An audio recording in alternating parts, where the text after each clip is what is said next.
You're listening to another episode of Mr. Allard's Neighborhood. This is the place where you're entitled to Brad's opinion. And now for your host, Brad Allard. If you notice something different about the show today, it's this new lighting system Taylor put in. It's very, very nice, Taylor. You did a good job. Well, thank you. Yeah, it's more kind of softer lighting, I guess. He's going to make this thing into the showpiece of the Southwest. It's no question about it. You say you got some new cameras coming in too, don't you? Yeah. Oh, when are they coming in? As soon as I can get more clients. Okay. I thought you had some on order. But seriously, guys, you know. I'll swipe your card for him. Yeah, okay, fine. But seriously, if y'all are looking to do something like this show or have advertising and whatnot, Taylor's the man to talk to. He really does a great job. And so I hope you all are impressed with it. I have Beverly Powell here today with the Burleson Opportunity Fund, among other outfits. You do other groups as well. You're part of that Athena group as well, right? No, I'm not part of the Athenas, but I have been a long-time director of the Burleson Opportunity Fund. Right. I'm currently doing some consulting work for my alma mater, Texas Wesleyan University, where I have taken a role as the advisor to the president of the University for External Affairs. Well, how about that? Last week, we inaugurated our new president, and she has hit the ground running in Fort Worth, has been actually in Fort Worth for just a little less than a year, and is making some big changes and lots of strides in what we accomplish at Texas Wesleyan. Well, I know they have really put a lot of effort in promoting the school because, you know, it's a good school and it's close, you know, and I think that's kind of how they've been promoting themselves is, you know, you get a good quality education without having to leave town and that kind of thing. It is, and we tag ourselves as the smaller, smarter university in Fort Worth, and we are indeed that. We have an average class size of about 17, and so our students get a lot of really great personal attention, and I'd say that's really similar to our class size for students with the Burleson Opportunity Fund, which is one of the reasons why our retention is so great from freshman to sophomore year, and from the first semester as a freshman into the sophomore semester, or into the second semester as a freshman. We have really great retention rates and higher than state average GPAs for those students as well. Well, I am very familiar with the other end of the BOF since I've been teaching at Hill all this time, and I've lost count how many students have been accessing that fund. You know, to this point, and we've been in operation since about 2007, we have scholarshiped over 2,200 students to obtain a degree in higher education or a post-secondary certification, which is pretty remarkable for any institution. We have the website, and we'll look at the numbers and how many people received it, how much money's been received, the number of scholarships and degrees and whatnot, and we'll be looking at this website pretty extensively. But before we jump into all that, I got to say thanks to the sponsors because they make all this possible, including this nice new studio. I bet you've been to our place more than once. I have. Otto's a great friend. Yes, he is, and a great friend of the community as well. Yes, He's a contributor to the fund, among others. I know that he reminds me of like when I was at high school and the band was selling paper or wrapping paper, or the FFA was selling meat, or you know whatever they're selling. I said, okay, I'm going to buy one per outfit, but that's all I can afford. So after they get the stuff, they run down there to hit me up, and that's kind of like Otto. A lot of people are recipients of his generosity. And have you been at the Gina's yet? I haven't, but I will do that soon because I'm one of those people that loved Gina's Pizza back when I was pretty much of a youngster in Burleson. I can remember eating there back in my teens, maybe into my 20s. Wow. Well, I mean, it's great. It really is. It's a nice, comfortable place. It's a nice hometown joint, as you call it, and the pizza's good, really good. So, I mean, all that's great, but the pizza in there, it's not so great. It's great pizza. It is. It's remarkable. And so there you go, Otto. Also, another place that you may be familiar with, wild cigar and culture. I don't know how many cigars you smoke, but being a politician, or do you consider yourself a politician? That would be none, Oh, ever. yeah, all right. Do you consider yourself a politician or an ex-politician? I think once you're a politician, you're always a politician. All right, well. I don't think you can take that out of the guy or the girl. All right. Well, that's a good place to have one of those cigar-filled back rooms where all the deals are made or something like that. They have a nice conference room area, and some of our smaller businesses will rent it or, lease it out for a few. I don't know. It's very cheap, I've heard. I don't know the exact cost, but they'll go out there and they'll have a meeting and then have happy hour out there. So it's a good deal. So thank you, Chris. And also they're very community-oriented as well. They donate to a lot of charity causes. Thank you also to Tiffany Nico. I'm sure you're familiar with the Local Life magazine. Goes to 30,000 homes. I was getting my oil change the other day, and it was sitting there on the counter as I was waiting for the oil change. So there's a bunch of stores that carry multiple copies, so you can peruse them while you wait or whatnot. So Local Life magazine, or check out locallifetx.com if you want to see something maybe more recently posted. Also, thank you to Southern Gym. Now, I know you have to have been to Southern Gym. All right. I'm pretty familiar with. Yeah, my wife says jewelry. you've been in there before. My wife works there about 3 to 4 days out of the week, and it seems like all the elite of Burleson she gets to meet there. I mean, there's a lot of familiar customers, and it's great jewelry. And Gayla raised a lot of money for the Wings of Hope, this equine therapy group, and at this Kentucky Derby party and all this other stuff. I don't know if she's going to have a Preakness party or a Belmont party. You never know.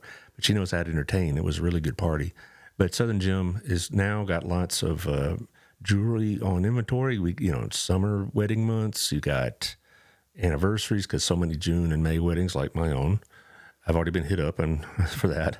Also, it's a great time to give gifts. This time of year for your graduate.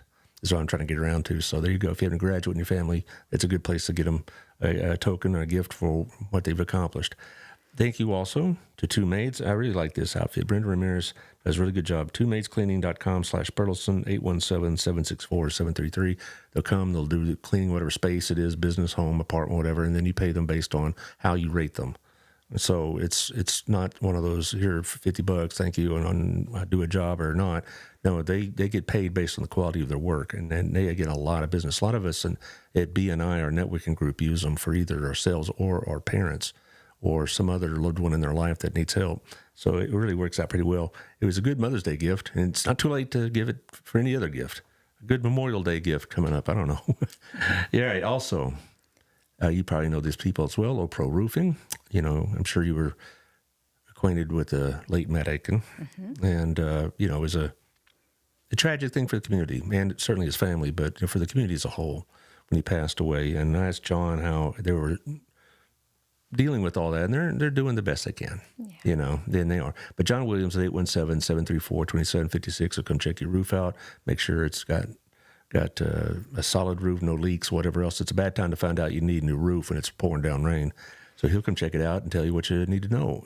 Yes, no, maybe. In other words, he'll tell you the truth. He won't be trying to upsell you. So, and our friends over at Camco, Sammy Campbell, Candy Gow. I've done business with them before and other stops they've had, and they do really good business in the mortgage brokerage business because that way, you get the best rates from the best company as opposed to working for just one group.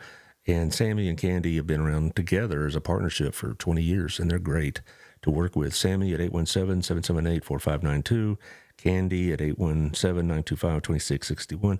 You're probably familiar with Sammy's sister, Michaela Hill. She works for BISD. I deal with her for BISD shows, which I have one Thursday with the Fine Arts Group. And lastly, my newest sponsor, Jeff Kelly, with the Wethington Agency. Say it right, that Wethington Agency, 817-781-0546. His cell, office 817-720-6300. You can get Jeff at jeffkelly.com, Jeff Kelly at jeffkellyrealty.com. Say it right. I'm going too fast. We got so much to talk about. I need to slow down.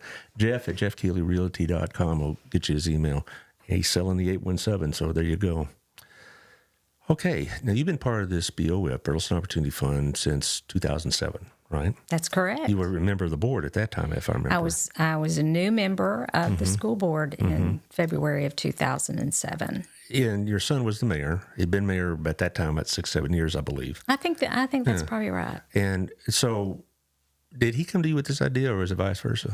Actually, Ken and the then superintendent Richard Crummell called together a group of a group of Burleson people to have a roundtable discussion about what would be some of the things that they could do that would most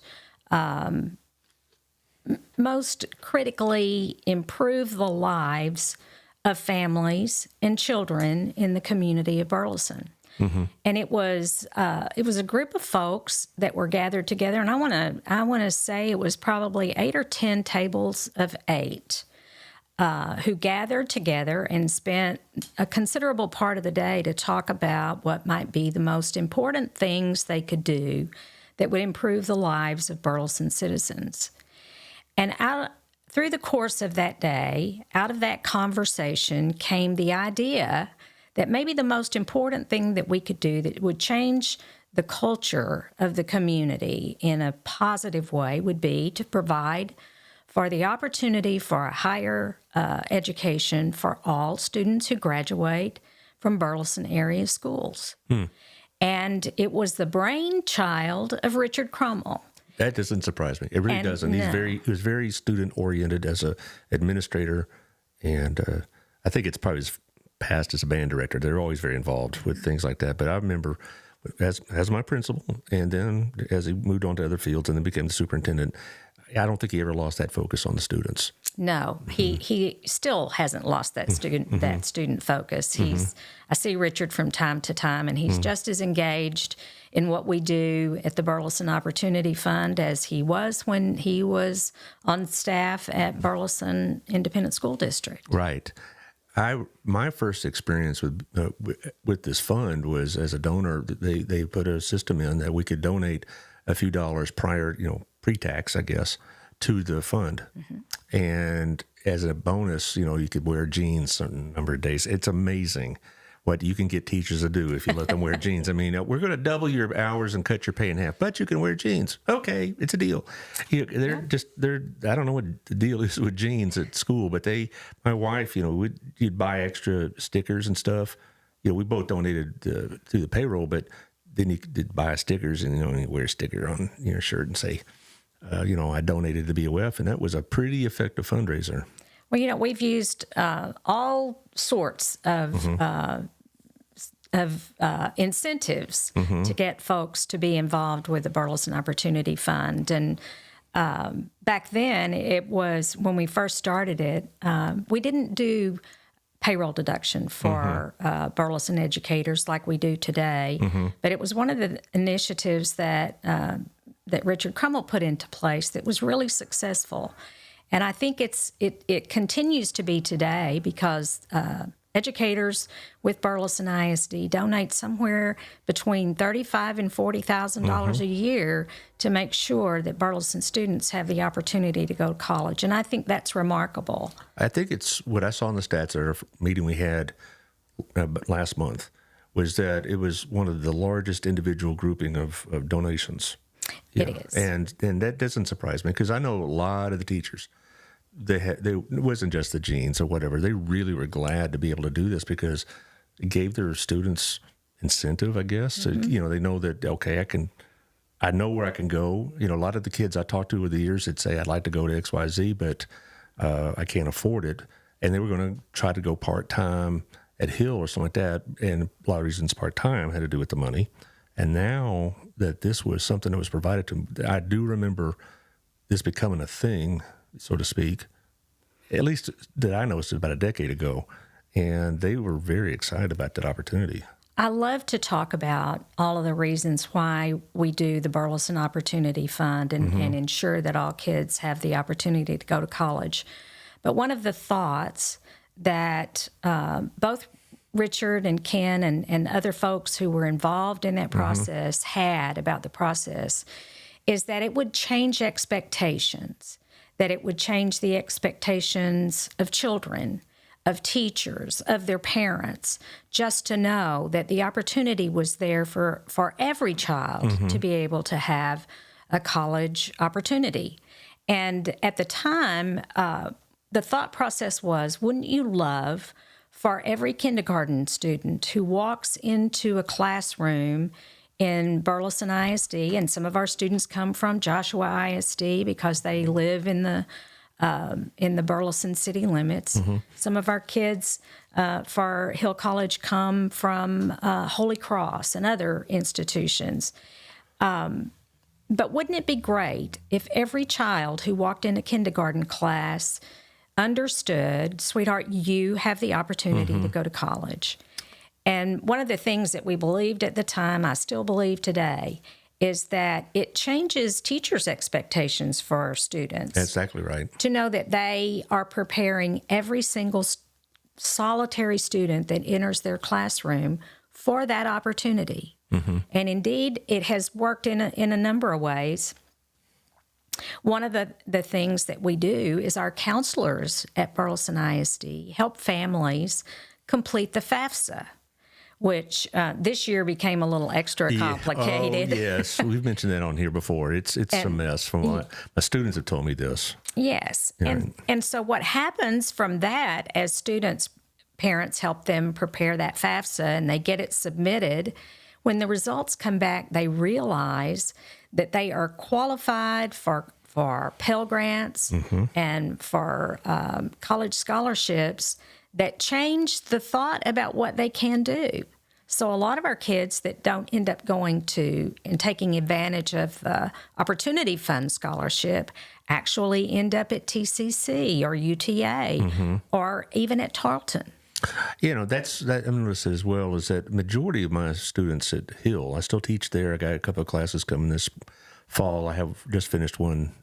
I've been there for like 22 years. And when this became much more widely known, it was interesting, not just the reaction of the Burleson kids, but the non-Burleson kids, because they'd be sitting in a room and I'd ask them, are you a BOF kid? If they came from BHS or Centennial or Crossroads or something like that. And the other kids that were living in either Joshua or Alvarado would say, what's BOF? And I'd explain it to them like, I wish our city would do that. Do you get people coming in from out of other cities looking at our program to maybe take notes and maybe implement them themselves? You know, it was interesting as a Texas state senator. I sat on the higher education committee in my first session.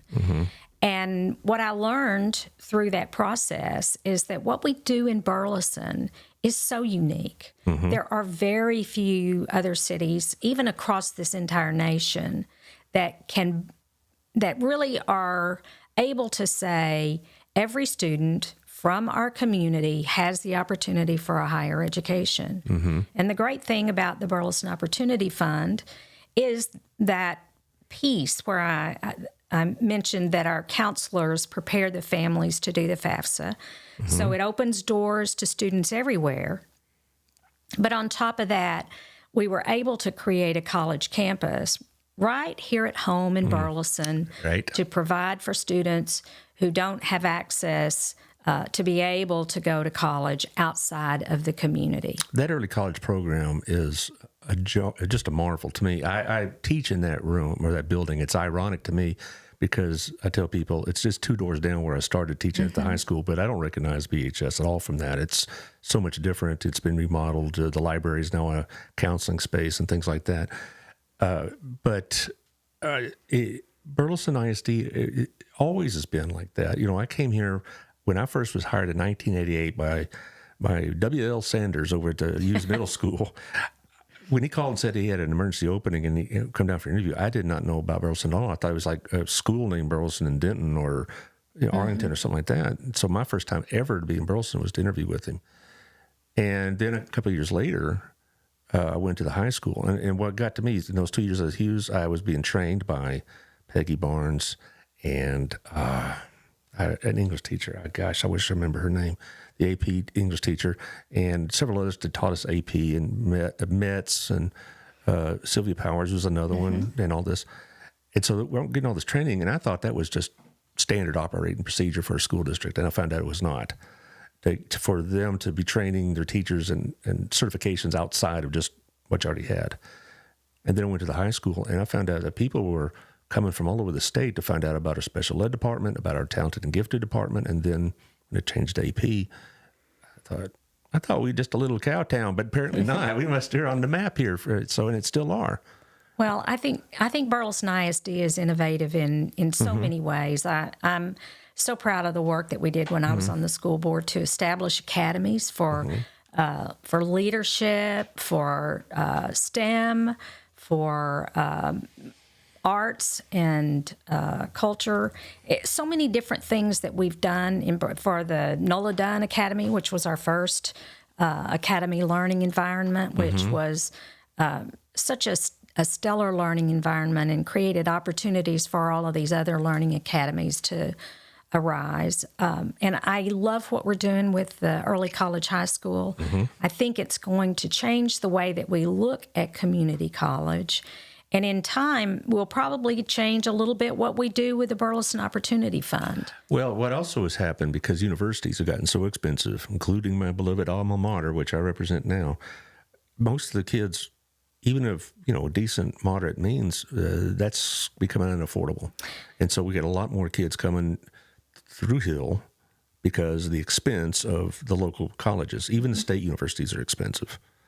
Well, recently in one of our last Burleson Opportunity Fund breakfasts, we had testimonials of graduates who had gone on to careers from their beginnings in the Burleson Opportunity Fund. Some of them came in with dual enrollment or early college high school hours for college hours and have gone on to get their 4-year degree with no debt, which was also what our hope was, that we would create an environment where kids could learn how to access Pell dollars, learn how to access those scholarship dollars, and get through 4 years of their college education without racking up enormous amounts of debt. And I believe that we have actually achieved that goal. Oh, absolutely have, because I talked to the students, and I asked them, when they got out of college, what was going to be their options? Most of our Burleson kids were going to go to UTA, North Texas, the Tarleton branch out here by the tollway is a big draw, or Texas Tech or something like that. But they said, I could save a lot of money by knocking out a couple of years here and still get my degree from one of those universities. Because at the end of the day, that's what they look at is, where did the degree come from? Not, they don't look at the, where you started. Second of all, what it's done for Hill is it's upped their game, okay? Because now that we have universities looking at us more closely, particularly at Texas Tech, let's just say the expectations of what we have to deliver have been raised. And so I think the quality of education that Hill has provided has benefited from this association with the BOF. And, because Texas Tech is part of this. I mean, one of the representatives sits on our group. So... Well, we periodically... To speak to your point there, we periodically look at our statistics for both for retention, because that's really an important measure, but also in terms of college GPA. And our students who are scholarship through the Burleson Opportunity Fund are achieving at higher academic levels, they are retaining at higher levels than state average, and they're going on to 4-year institutions and careers that are remarkable. We have students that we know are in the Burleson Independent School District as teachers, in fact, teachers of the year. We have police officers, firefighters, nurses, you name it. Our students from the Burleson Opportunity Fund are landing in jobs and coming back home to live out their careers and give back to their community in the same measure that the community has given to them through the Opportunity Fund. I believe that in the short years that we've been in existence since 2007, that we have created scores of graduates who are doing great work. I can testify to that. And your profession is real estate, if I remember. It is. And I have real estate people that come on the show. I have Shandy on our group. She's been here several times, and she's a family friend of ours now. Not just a former student, but she's been in our home. and Robin and her get along great, because she and her kids have benefited from the BOF. Her son, I had her son in class last year. He was a BOF student. Her daughter is about to be a Centennial graduate. She's going to be using BOF and then go on to, she has like 3 or 4 top flight universities that she wants to go to. But she says, I want to stay here at least for 1 year and get some of this done at a much lower cost rather than sitting in a huge class of 400 or whatever at UT or A&M or whatnot.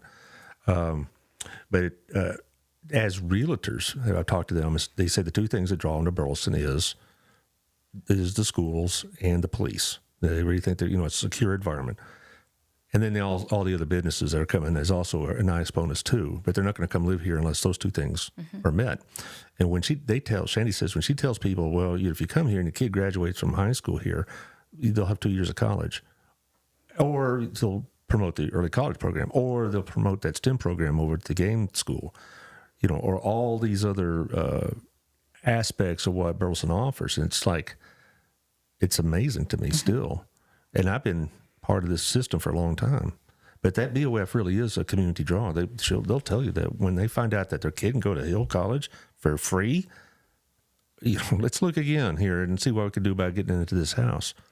So, well, we can point to the Burleson Opportunity Fund and our Higher Education Center in Burleson when we try to recruit new businesses and new industry into Burleson. Right. And I know during the time that Ken was mayor of Burleson, he used to tell me continuously about those conversations with new businesses that were looking at Burleson. And when it came to making a decision between locating their industry in Burleson or choosing another community, that tips the scale. Absolutely every does. single time. Alex Phillips says that all the time. When they go out and they're promoting Burleson or they're recruiting a business or they have a business coming in and say, why should we move to Burleson or start here in Burleson? There's all these things they talk about, but that is a big piece of what they talk about, the schools and all the various programs that are available and the BOF. I don't know if really the community, they may be aware of the BOF, but I don't really know if they realize what an impact it's having on the community. A lot of these businesses wouldn't move here. Even the fast food places aren't going to move here unless they have reliable employees. And, and having students that have an academic goal as opposed to just floating around, having the students with, some discipline of academics makes better employees. And that's why they move here. And, and I think the evidence is indisputable on that.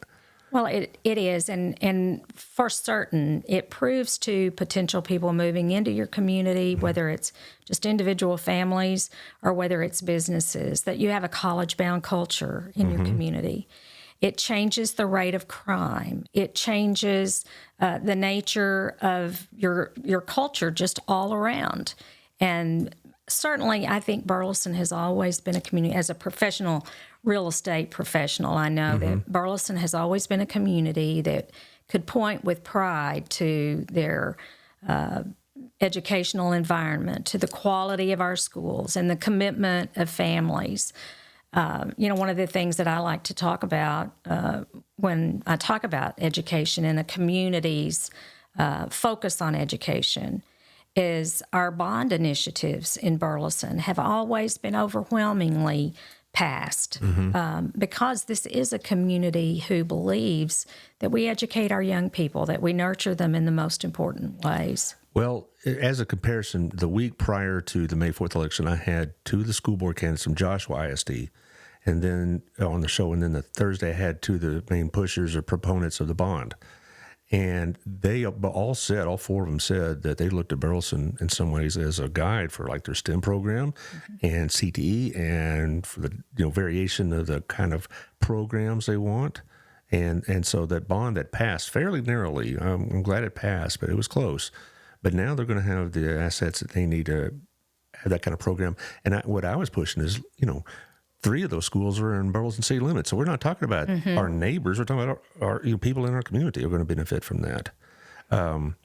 Now, as far as, some people say, well, college is all great, but I don't want to go to college. I want to go be a plumber because they make good money, or HVAC or whatever else. BOF doesn't distinguish like you have to go to an academic.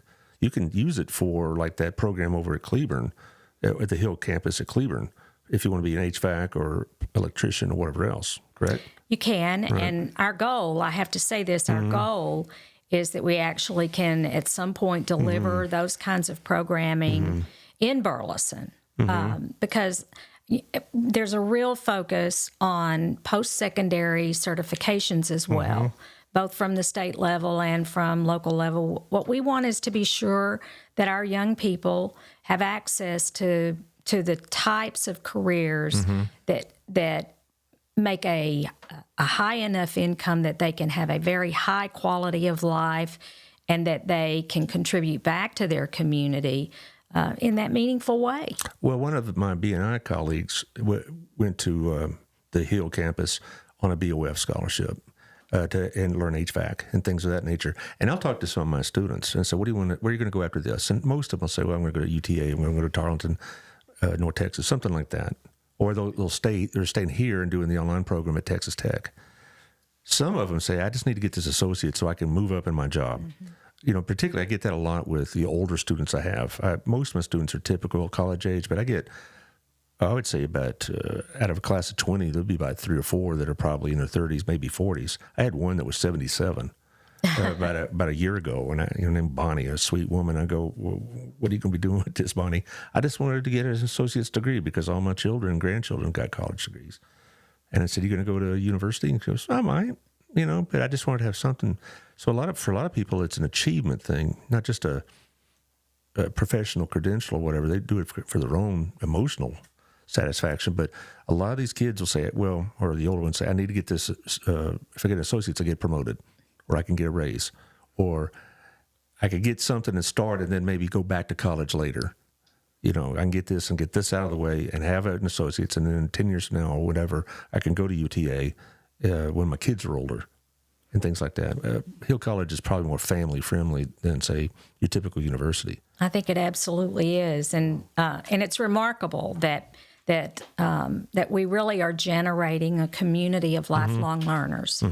And as fast as technology changes, as quickly as our world revolves around that new technology, it's pretty true that to be a plumber, to be a heating and air conditioning professional, to take on any of those trades, it does require some post-secondary training. Quite a bit.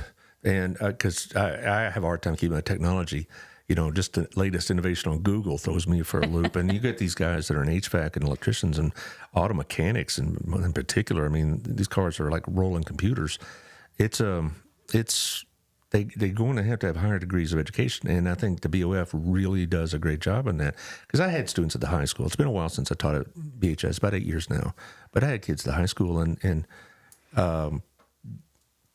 they just didn't really care to go to college and spend time, learning about history, English, and all this other stuff. They want to go make a living. And so we'd start talking about the BOF. And I think that changed their course of direction, because now they said, because before, if they want to get that kind of training, they have to go to DeVry or some other, private institution. Now they said, I can go to Hill and have y'all pay for it. Let's talk about that some more. So, and speaking of which, we should talk about the nuts and bolts, because people hearing this can say, wait, I got a son that's in the 10th grade, or I got a daughter that's in 8th grade, or whatever else. How does one apply? What is the process? I believe it's on the website. Is there an application there? I think there is an application on the website, but most of the applications come through the various high school counseling departments. Right. And those application opportunities start to come in the students' email boxes and in their parents' email boxes that senior year, so that they can meet the deadlines. Which is already passed for this year, I believe. I think it has passed. It usually comes in February and March for the application process, and I think this year maybe there was a little bit of flexibility with that because of the FAFSA rollout. The changes in the FAFSA were that rollout was really slow. And problematic is the best word I'll use. Yes, it is. But hopefully that's all over with. They say it is, but I talked to my students because they all had to do FAFSA, and they're like bewildered by it, and they were very upset by it.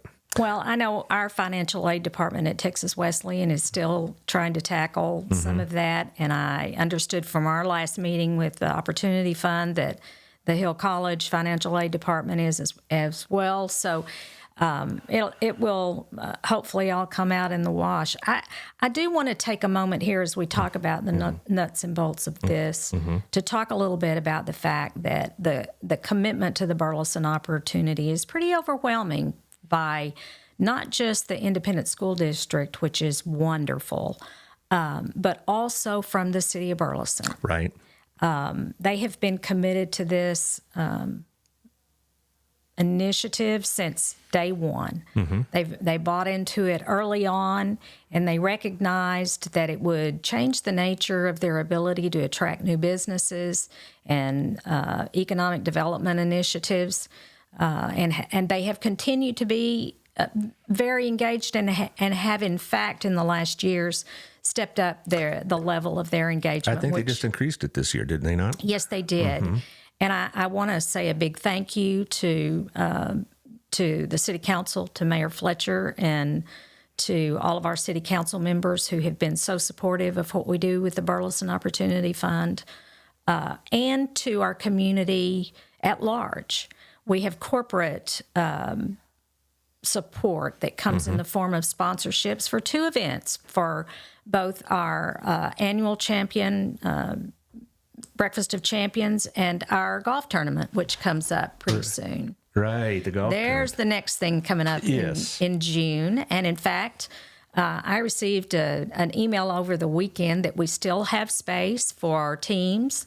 I think at $600 per team.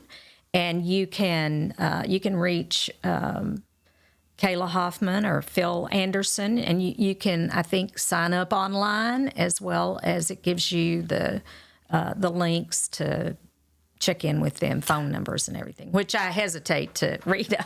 Well, I kind of joke about it. If you're going to be kind of reluctant to give, we're going to send in the big gun, Patsy Dumas, and you can't say no to her. You go in there and here's my wallet. Just take what you want. There you go. Because nobody could say no to Patsy Dumas. I mean, really. But that's a thing.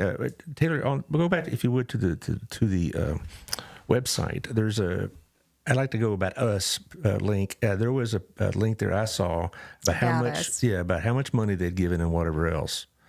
I think that's no. It's about us, I think. Yeah, I think it is too, because I was looking at this morning, and they were showing about there it is. Yeah, talking about the money that's been nearly $2.8 million has been given. Well, and I think I have an updated number. Okay. Let me look. I brought my. Yes, I do. We have paid in tuition. $3,029,549 over the life of the Burleson Opportunity Fund. So this is about a year behind. So we have an additional year of tuition to add to that.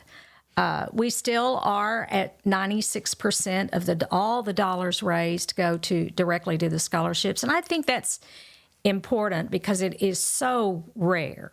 I work with lots of charities to help raise funds, and I rarely ever see a charity that dips or that gets above 90%. Most fundraising organizations, most charitable institutions do not have the level of volunteerism that we do. And we don't have like a professional staff. Okay, that 4% is for paper and for media costs and whatever else. So it's not, we don't have people on salary. That's all volunteers. It is 100% volunteer. And lots of men and women who are totally dedicated to the success of the Burleson Opportunity Fund. If you'd scroll up a little bit, Taylor, there's also another number I thought that was interesting. It probably is more updated. There was another one I think that had... There's the credit hours. The credit hours, but I was looking for also the number of students that have participated in this. And it's not just a few hundred, it's in the thousands now. I have that number for you. I thought you might. And this is a fairly new, a fairly recent number. We have scholarshiped 2,208 students have been awarded first and second year scholarships over the course of the Opportunity Fund. And I would remind you, Brad, that we started with, I think it was 28 students in our first year. And we've had years when we scholarshiped as many as 140 students. I do remember one of the very first recipients who was in my class. I don't know if I want to say his name. Well, his name is, I'll say it. It's Eric Hughes. All right. I don't know if he's still in the Burleson area, but this is about 12 years ago. And I asked him, because he'd been talking about going this school, that school. And I said, well, which school do you decide on? I says, I'm going to go to Hill because it's getting paid for. And I thought there was just a scholarship that Hill had given him. I said, no, it's the Burleson Opportunity Fund. That was really the first time I had encountered it in the classroom. And this young man ends up going to a university. I can't remember. I think it was UTA. But he was going to go to a university. And he said, but if somebody's going to pay for me to go get my basics out of the way, I'm on board. And after that, I would bet in my BHS classes, I had anywhere from 40 to 60 in a given year that was going to access the BOF fund. And then you add that to the Crossroad and Centennial numbers, that's pretty substantial. Well, it's a remarkable statistic that we can point to with pride. For a long time in our system, we were able to scholarship every student who applied. COVID kind of threw a kink in the works for fundraising for nonprofits everywhere. Yes. And certainly the Burleson Opportunity Fund was not immune to that. So we've had to step back and take a look at a kind of rebuilding our resources and our reserves. And we are right now scholarshiping 75 students a year. Last year, we scholarshiped 75 first-year students, and I think it was 34 or 35 second-year students. We also provide our second-year students with a $500 book stipend. Most of those students that I had were first-year students at Hill, because I teach a freshman level class. And I ask them if they're going to stay at Hill, and they'll say either they're going to a university or they're going to go and come for the second year because BOF is paying for it. Now, let's be specific. A lot of people ask, do I have to be a Burleson High School or Centennial High School or Crossroad High School or now that new early college? Well, the early college program, I guess, really doesn't apply as much because they already have the associates in most cases. But if they're a citizen of the BISD, they're eligible. But if they're in the Joshua ISD part of Burleson, are they eligible? They are also eligible. Okay, so that was a confusing point for some because they said, well, my kid is graduating from Joshua High School, but I live in Burleson city limits. And so even if they came from Joshua ISD, they still are eligible if they live in Burleson city limits. Yes, as long as they live in the Burleson city limits, because the city of Burleson is so responsive and so helpful to the Burleson Opportunity Fund. That's really the key. In fact, we also scholarship homeschool children. That was the second question. I was going to ask that as well, because I had somebody did ask me about that last week when I was telling people who's going to be on the show and what we're talking about and whatnot. I did have a couple of people that asked me, what about homeschool? I mean, we're part of the system. And, because the reasons why people homeschool the kids are pretty varied. In fact, it's not even the majority of the time. It's dissatisfaction with BISD. It has some other factor, health factor, or you can name it. There's a lot of different reasons why they do it, and so. But even if they live in this district and they homeschool and they get the degree, how about a private school? I don't know if you have any private degree granting high schools in Burleson. I'm not sure whether Holy Cross does that yet or not. I think they have an intention of it, but if there were other institutions in Burleson, certainly. Well, that's what I like about it. It's not just a BISD thing; it's a Burleson thing. It's not there just to benefit one district; it's to benefit the kids of our city. And so, a lot of people they think it's only for Burleson graduates, and I've told them before, no, that's not the case. What if they live in Burleson, but they go to, like, I used to teach at Southwest Christian for 3 years. Will that count as well? If it's not in the city limits of Burleson, if it's outside of the city limits of Burleson, it would not. Well, even if they live here? I think if they live in Burleson, they could certainly, it doesn't matter where the school is so much. Okay, that's what I'm saying, yes. If the if the family are citizens of Burleson. I had some students who they made the drive from Burleson. And I'd ask them, why don't you head to high school? Because I'm from there. It's a really great school, and that mostly had to do with the Christian nature of the school. It had nothing to do with the academic qualities and that kind of thing. That wasn't it wasn't a criticism of BHS. It's just their parents wanted them to go to a Christian-based school, and so I had a handful of Burleson kids. I had some that went to my church, and so. Basically, the criteria is you live in Burleson, not so much where you graduated. That's right. And that's a great thing. That's a great thing, because I think a lot of people get confused by that. Well, and in the beginning, when we started to write our bylaws and think about who we wanted to be, it was really all about the Burleson area community, making sure that we have that college-going culture, that we provide opportunities for students. And one of the things that our board members are all aware of is that our objective has been to scholarship the most kids that we could scholarship for the longest time that we could scholarship them, and to provide for that opportunity for them to get that 4-year degree, to get that certification, and to create a career for themselves that would sustain their families at the level they were looking for. Well, we have a few minutes left. I'd like to talk about how people in the community can participate in the BOF, financially and otherwise. Okay, otherwise, you can go with the golf tournament. We participate in that. A lot of people like golf tournaments here. There's 2 others that are coming in the next 4 months as well, but we're first, so do ours. But as far as the participation, people can donate.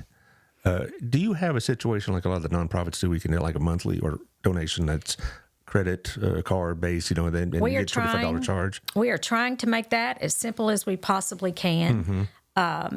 You can hop online and make your contribution online. Taylor, you bring that up? Yeah, he's way ahead of me. He's thinking it already. There you go. You can also, I'm not sure that this is that you're able to do it online, but you can send an email to info@burlesonopportunityfund.com. Kayla will get that email, and you could set up a monthly deduction if you wanted to from your credit card. That's what I was thinking. That's what a lot of people do for the nonprofits, because that way it's, and again, when we talk about this in the nonprofits, you think, well, I don't have the money that like some of these big timers do, then give thousands of dollars. $25 a month. If enough people do that, it does adds up, and it really, it's that sacrificial giving kind of thing. Yeah. And it's tax deductible, if that means anything. I mean, the way taxes are now, who knows if you'll get the deductions. But the thing about it, is that these nonprofits, they'd say, we'll take that big check, but they prize and cherish those monthly givers who give $15, $25, $30 a month. You bet. Because they know that for those people, that shows up in their budget.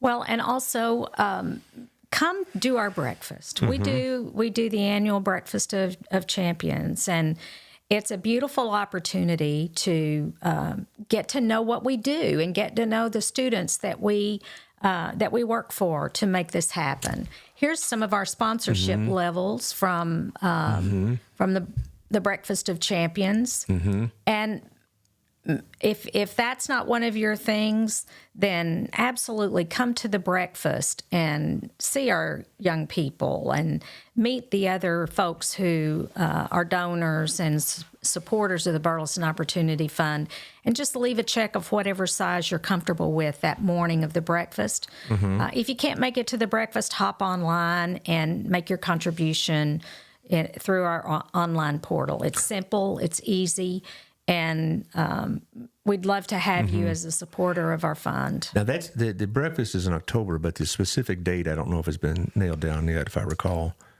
It's usually the second Thursday of October, so watch on the website for that date to appear. It's always held at the First United Methodist Church on McAllister Road You in seem Burleson. to know those people pretty well, don't you? It's your crew, right? Yes, it is. Yeah, that's my home church. You may have had some influence on getting it done there, I guess. But I might have had a little bit in the beginning, but one of our board of directors, Lori Dias, is the breakfast czar. She's the one who puts that together year after year, and it's a flawless event. We get you in there and at around 7:00 in the morning, get you out of there professionally at 9:00 so that you can go on and complete your day. But she puts together a really wonderful event. And the food is provided by the culinary department over at Centennial, correct? No, it sorry. isn't. We have, I think, maybe 1 year done that. I got y'all confused with the chamber. Yes, The chamber does that every month. Okay, I'm sorry. Which is a wonderful option, but I think they don't have enough kids to pull it off. Well, I get, now that I'm in this position in the podcast, I get a lot of groups and they get confusing, but I've heard great things about it. Shandy's told me a great deal about it. She loves it. And it's great to see people get together for that kind of cause. And some of those donors, I mean, they're some of the leaders in the community. We mentioned Otto and we mentioned these other places. I looked at the list of donors, and they're the major employers of our community because they benefit from this. I know HEB is a big donor, and City Market has donated, and I'm just trying to recall off the top of my head some of these other, other institutions, businesses, and private citizens and whatnot.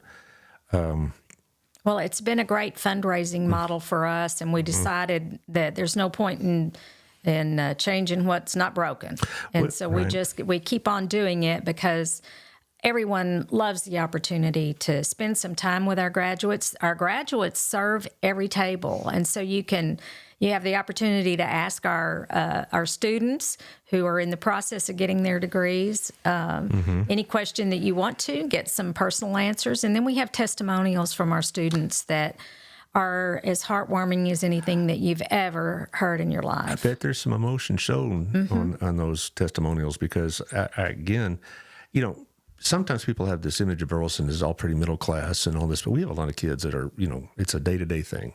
Okay. In other words, that's why our nonprofits are so overwhelmed right now. And to be able to provide them for an education, to give them a leg up when they may have not thought they had one before, I don't know if you can put a price on that. Well, I think you're right. You can't put a price on it, and to think that that you encourage children who might not otherwise be college bound from the very beginning of their education, that college is attainable for them is a remarkable benefit for our community, for our families, and for their children. I will always believe that it has made the difference in so many ways in Burleson, just simply because our children have the benefit of knowing that we get to go to college. And as a teacher, both at Hill and in BISD, I can tell you right now, the positive mental aspects it does, it gives them incentive to keep their grades up. Is there a grade requirement for, by the way, I didn't ask that, but do you have to have a certain grade average to be able to apply for this fund? No, you do not. Now, you do have to have a certain grade point average to qualify for a second-year scholarship. If you're, our premise when we began the Opportunity Fund was that we wanted kids to know they were going to get to go to college no matter what, or they were going to get that technical training no matter what. We didn't want there to be an income requirement. We didn't want there to be a grade point average requirement. We just wanted to get kids in college, and that has worked. It has worked. It has worked. Because I'm sitting there in my Hill class, and I got 2 or 3 kids said, "Man, I need to make a B in this class to keep that scholarship." So they're motivated. Yep. And that's a great thing. And also, as a high school teacher, I do know that if you had a certain GPA, I think you also got some help on books at your second year. Yes, $500. And I was just thinking about how many students I had over particularly the last decade came from broken homes, single family, single mother, single father, foster kids. And this provided a way that they could kind of escape that loop a little bit. And I just think this was an inspired idea when y'all came up with it about 15 years ago or 18, I guess. And how out there in the vast listening audience, this is something y'all need to share with amongst each other, because it's not a secret by any means. But people that are not involved with the school system, they don't have kids in it, they may not be as aware, but they need to know what this is doing for them, even if they don't have a kid that's about to graduate or have kids at all. This is benefiting all of us as in the community. So this is something we all need to get behind and support. I think it's important for us to talk about it in the halls of our churches, in our Sunday school classes, in our workplaces that hire our kids from high school level. I think that this provides an opportunity, and I think that it's important for people to know too that higher education is kind of changing and morphing. We're in the process of things changing from our dual enrollment programs and our early college high schools. And we are watching that as the opportunity fund so that we can change as the system changes. Funding for community college changed in the last legislative session. It was beginning to change at the end of my term in the Texas Senate, and and some of those changes have come to fruition. So it's going to take a moment or two for us to determine how that affects our students. But we want to be right there on the cutting edge of making sure that we change as that changes and that our community continues to embrace higher education. Well, I think you said it as well as I could, definitely, that things are changing, and we'll leave the politics to another show. In fact, speaking of education and politics, I have Dwayne Burns on tomorrow, and I know a lot of people crossing the aisle to vote for him, which tells me a lot, and so I look forward to that. And then on Thursday, we talked to a couple of the fine arts directors, and I can't remember their full names, so I won't guess at them, but I have about 5 or 6 times a year, I have a show at BISD, and we highlight certain aspects of it, and I'm like, when I was teaching, it was all room 123, and that's my world, all right? And what are those people down the street, what are they doing? Are they crazy or what? Now that I get to sit here, I get to see the more global picture, and I'm very impressed with it. So anyway, Taylor, you doing all right back there? I'm well. Okay. We're going to make a couple of reels out of this show because, there's little short segments so we could, promote it, without, because some people, say, well, I like your show, Allard, but I don't have an hour right now. Well, they maybe have 90 seconds or 2 minutes to check us out. So there you go. But thank you for coming. But I have Victoria on a week from tomorrow, and she's on the group as well. I think she's a board member, and we'll talk more about it then, too. Well, it's been my pleasure, Brad. Yeah. Thank you for having me. And let me say as a parting comment that Burleson's always been a community that supports public education, that supports all kinds of education. And I hope, as one of Brad's early questions was to ask me if I'm still a politician. And as a politician, I want to encourage you to consider those candidates who are focused on education, who are focused on improving publication and public education and funding public education. It's critically important to our communities across the state. So thank you, Brad, for having me. Thank you for giving me an opportunity to end our session today with that comment. No problem. No problem at all. I 100% agree. All right, we'll see y'all tomorrow, guys.